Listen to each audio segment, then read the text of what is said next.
Yan, hello, good morning everyone. It's me, Ate Jackie. Welcome sa Life is Real. Nako, it's December 3. Nako, grabe lapit na talaga ang Pasko. Countdown na, 1, 2, 3. Pasko na, maligayang Pasko sa bawat isa in advance na. And yun, Happy New Year na rin, diba? Yan, sumikat na rin yung araw. 7, mag-8 na dito. Ngayon lang parang sisikat yung araw. Ayan. Okay, so dahil malapit na ang Pasko, yan na naman ang ating katanungan. Ano ang Pasko sa bawat isa? Or mahalaga ba ang Pasko? Or sabihin na natin na gaano kaimportante ang Pasko or paano natin ito i-celebrate, 'di ba? So, karamihan po ang Pasko, pag sinasabi natin, oh, Pasko na, ito yung syempre, like kahapon, nagpasko kami sa church, may exchange gift, 'di ba? Giving gifts, 'di ba? Bibigyan mo yung mga inaanak o yung mga family mo or nag-exchange gift kayo or any, 'di ba?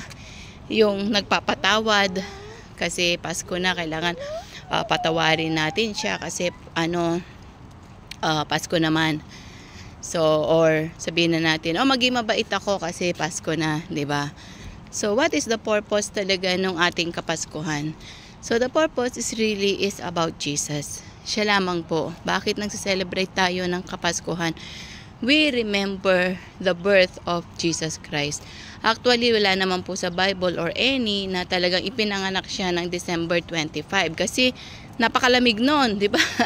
Dito nga siya desierto, ganito malamig na, tingnan niyo, naka-jacket na kami. So it means malamig talaga yung ganitong panahon. So hindi naman talaga siya ipinanganak ng December, but we are all celebrating, no?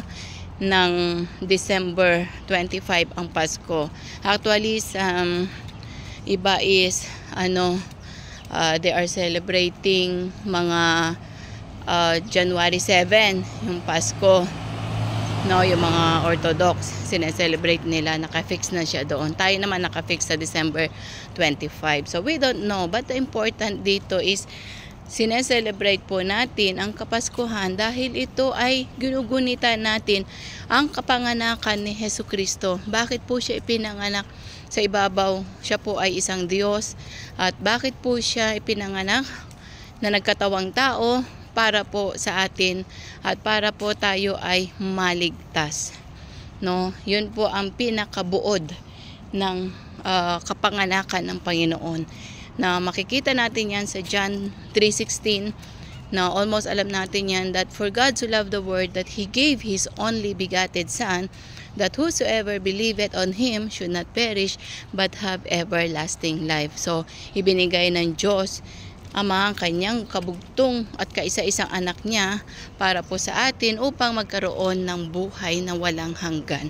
Dahil ang tinitignan po dito is yung sin ng bawat isa. Tayo pong lahat ay makasalanan, wala pong hindi makasalanan. Tayong lahat ay makasalanan at dahil hindi makita ng Diyos Ama ang kasalanan at ipiperish po niya, talagang ayaw niya, sisirain niya, papatayin niya.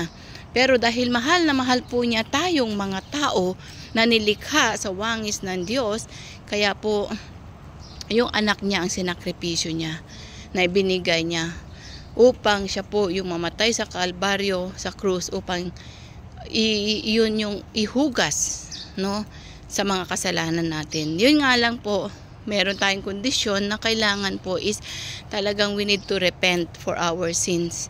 Hingi tayo ng tawad sa Panginoon, totally natalikuran yung mga kasalanan natin at totally magbago po tayo at go on tayo sa ating Panginoon. Accept Him as a Lord and personal Savior at hingi ka ng tawad. So yun po, no? Kaya sa mga nagse-celebrate ng Kapaskuhan o tayong lahat o hindi nyo man sineselebrate, is not a matter of the gift, is not a matter of may pera ka o may handa ka, wala. Yung pasasalamat lang sa ating Panginoong Jesus dahil po ibinigay niya ng libre, no, yung salvation. At yun salvation na free para po sa atin. Dahil yan po isipin natin na mahal po tayo ng ating Panginoong Jesus. So muli po, shalom shalom, may the Lord God bless you. Yun po yung aking may share. Bye for now and Merry Christmas to all.